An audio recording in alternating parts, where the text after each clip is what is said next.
primer tema que quiero abordar está referido a esta situación que es un virus, una enfermedad que no la podemos sacar de encima, a pesar de todos los esfuerzos que se hagan.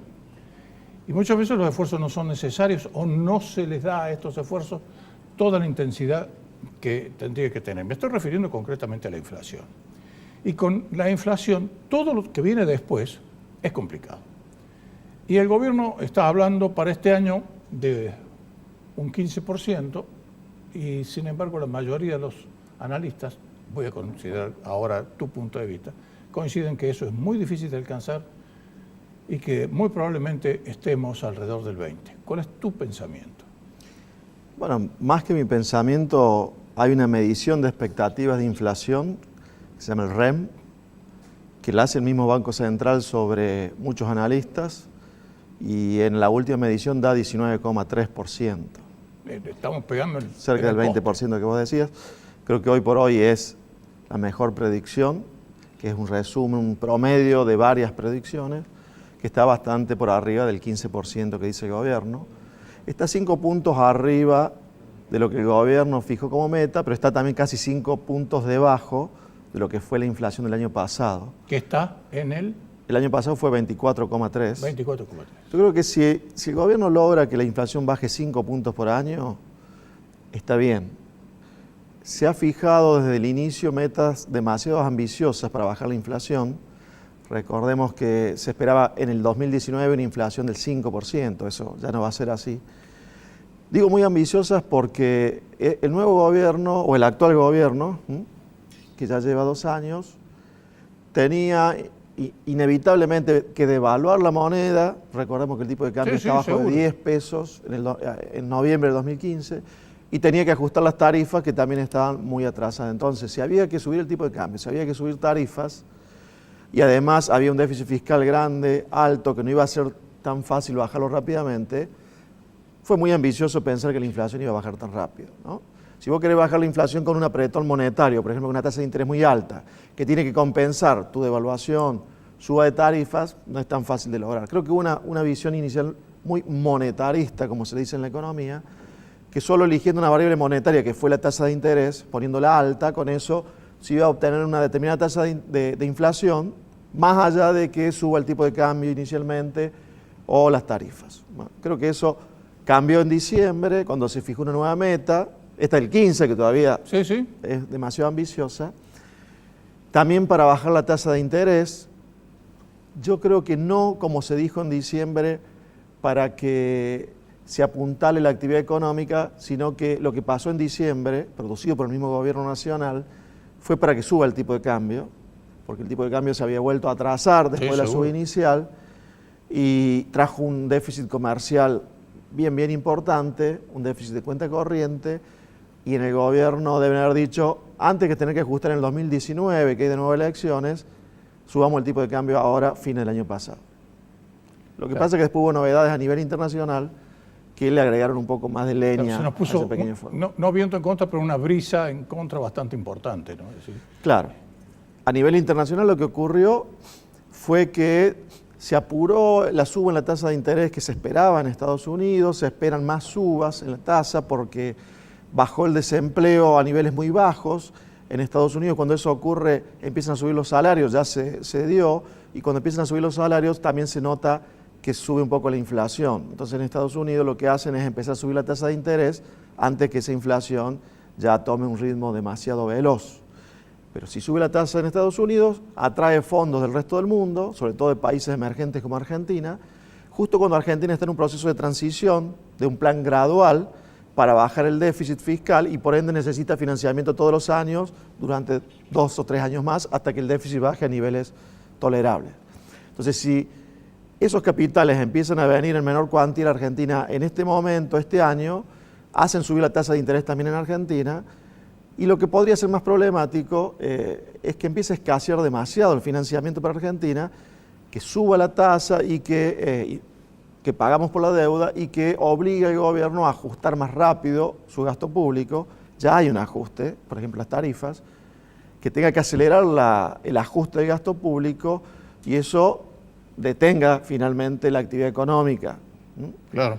Ya no por la tasa de interés local, sino por un ajuste en el gasto. Ese sería como, yo diría, el mayor riesgo que tiene la Argentina este año desde el punto de vista del nivel de actividad económica. Claro, porque si comenzamos a ajustar el gasto, muchas veces, bueno, hoy el gobierno, por ejemplo, ha metido tijera en los cargos políticos, pero el ahorro anual con el nivel de déficit que tenemos, 1.500 millones de pesos, es una gota en el mar.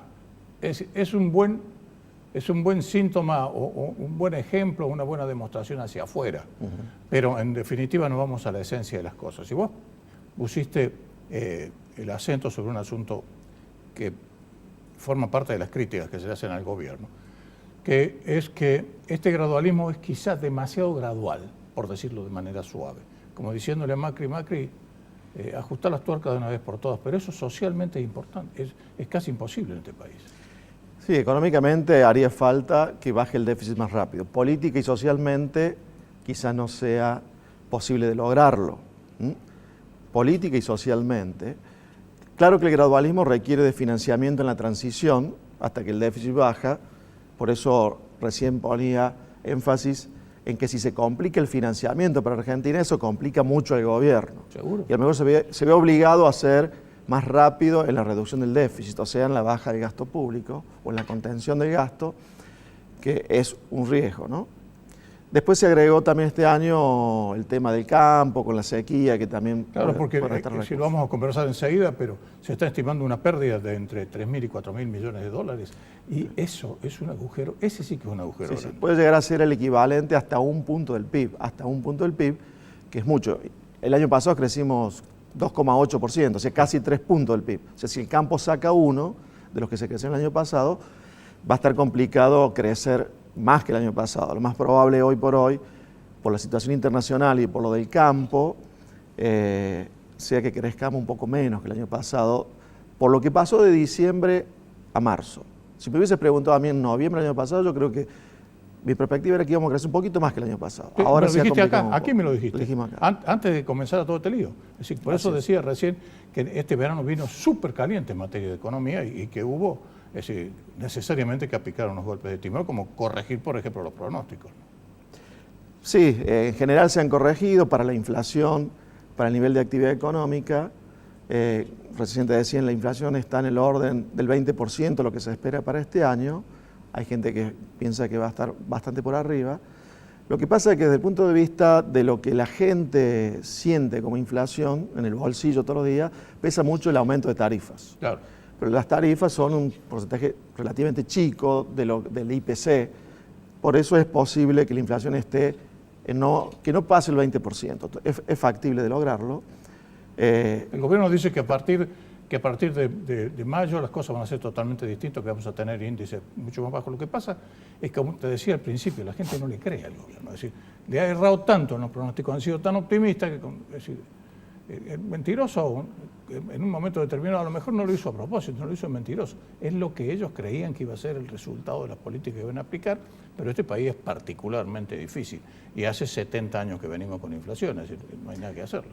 Sí, porque aplicaron una visión, como recién te decíamos, demasiado monetarista del problema de la inflación, que en resumidas cuentas dice que o controlando la cantidad de dinero que se emite o controlando la tasa de interés, con una de esas dos variables que la uses como instrumento, podés bajar la inflación al nivel que quieras.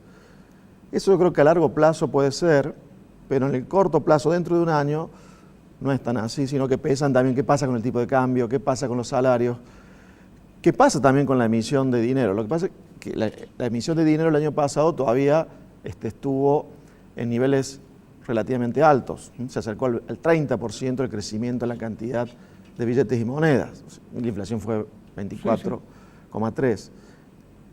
¿Por qué? Porque se usó la tasa de interés para contener la inflación y no la cantidad de dinero. Me parece que este año, como han tenido que volver a sincerar el tipo de cambio, como hicieron al comienzo de la gestión, y el déficit no va a bajar a cero rápidamente por el gradualismo, le están poniendo muchas fichas a que los salarios suban 15% en el sector público, quizá un poco más en el sector privado, y que eso sea el ancla este año para la inflación. Ahora, claro que el riesgo de eso es que el salario este año no le gane la inflación. El año pasado le ganaron casi 3 puntos la inflación. El año pasado, en el 2016, perdieron los salarios contra la inflación. Y este año, con esa pauta salarial, va a ser difícil que el salario le gane a la inflación. Era la pregunta que te estaba por hacer, así que la estás respondiendo solo. Eso te enfría el consumo. Claro. Sobre todo el consumo masivo, que depende mucho del nivel de los salarios. La venta de autos, de inmuebles, eso depende también de otras cosas, como el crédito, la tasa de interés, la confianza de los consumidores. Eso creo que va a seguir bien este año. Inmuebles, venta de autos, de motos, lo que se llama consumo de durables. Pero el consumo no durable, que depende básicamente del salario, de las jubilaciones, de lo que se cobra por planes sociales, eso va a seguir, me parece que ya venía ya muy con lo justo y va a seguir relativamente acotado, porque los salarios van a volver a estar o a la par de la inflación o levemente por debajo o muy levemente por arriba, ¿no? Entonces le ponen freno al consumo masivo. Va a seguir bien la construcción, espero, las automotrices, venta de motos, electrodomésticos. El campo venía relativamente bien, ocurre este problema que recién planteábamos y por ende en el promedio creo que se va a terminar creciendo un poco menos que el año pasado, que fue 2,8. Última pregunta. Hubo un estudio del IERAL que analizó el nuevo cálculo que el gobierno ha establecido por ley para jubilaciones, pensiones y asignación universal por hijo. Se ha conocido el primer aumento y ya se sabe de cuánto va a ser el segundo, el que va a estar en el mes de julio. ¿Qué va a pasar a fin del 2018? Es decir, me refiero a la paridad que tenían las jubilaciones en relación a los aumentos que venían percibiendo con anterioridad a lo que puede pasar con este nuevo cálculo. Nosotros, al final del año, creemos que las jubilaciones, incorporando esos bonos que se pagan adicionalmente a algún sector de los jubilados, van a terminar aumentando alrededor del 26% este año. Parece que se toma promedio del año contra promedio del año pasado, 26%. Recién decíamos que la inflación, hoy por hoy decimos que está en el 20%, o sea que le podrían ganar las jubilaciones a la inflación este año porque el cálculo nuevo, y el anterior también, tenía un rezago en la aplicación del ajuste. Ahora se lo hace por trimestre, pero con la inflación de 6 meses atrás. Si la inflación se acelerara en los últimos meses del año, esto podría cambiar, pero hoy por hoy, digo, la inflación va a ser menor que lo que van a aumentar las jubilaciones este año. Pero las jubilaciones van a aumentar menos que lo que habrían aumentado con la regla anterior de actualización. Lo que pasa es que la regla anterior era muy, lo que decimos los economistas, muy procíclica. O sea, cuando la economía crecía, las jubilaciones le ganaban por mucho la inflación, pero cuando la economía caía se daba vuelta, ¿no? Entonces, como el año pasado fue un año de crecimiento y al comienzo de este año también, entonces la regla anterior hubiese sido mejor. Pero si la economía va a una recesión en algún momento, la nueva regla va a ser mejor. Pero para resumir, para que la gente lo entienda, si la inflación este año termina siendo del 20%, las jubilaciones probablemente aumenten, la mínima al menos, el 26%, y con la otra regla hubiesen aumentado más cerca del 30%. De todas maneras van a ser siendo ínfimas en relación a lo que verdaderamente se necesita para vivir de manera digna, porque tenemos una mínima con el nuevo aumento de 7.446 más o menos, y con los aumentos sucesivos jamás llegarían, por ejemplo, a 10.000 pesos por lo menos, es decir, los jubilados a resignarse, no les queda otra. Sí, la mínima, y sobre todo es preocupante lo que cobran la mínima y que tuvieron los 30 años de aporte, porque hay una cantidad importante de jubilados, de casi 2 millones, que no aportaron, que más que una jubilación ha sido un subsidio. Bueno, sí. Pero ahí lo más problemático es la gente que aportó 30 años, que cobran la mínima, y que con la nueva regla, si bien tienen algún bono de compensación, pero la regla ahora es más acotada que la anterior en términos del aumento, al menos de estos primeros años. Yo creo que el gobierno debería insistir con ese tipo de soluciones de a esa gente que cobra la mínima, que tiene los 30 años de aporte, de darle, institucionalizarlo, por ejemplo, un aguinaldo extra por año, un bono extra, porque me parece que es donde están los mayores problemas respecto del sistema de pensión.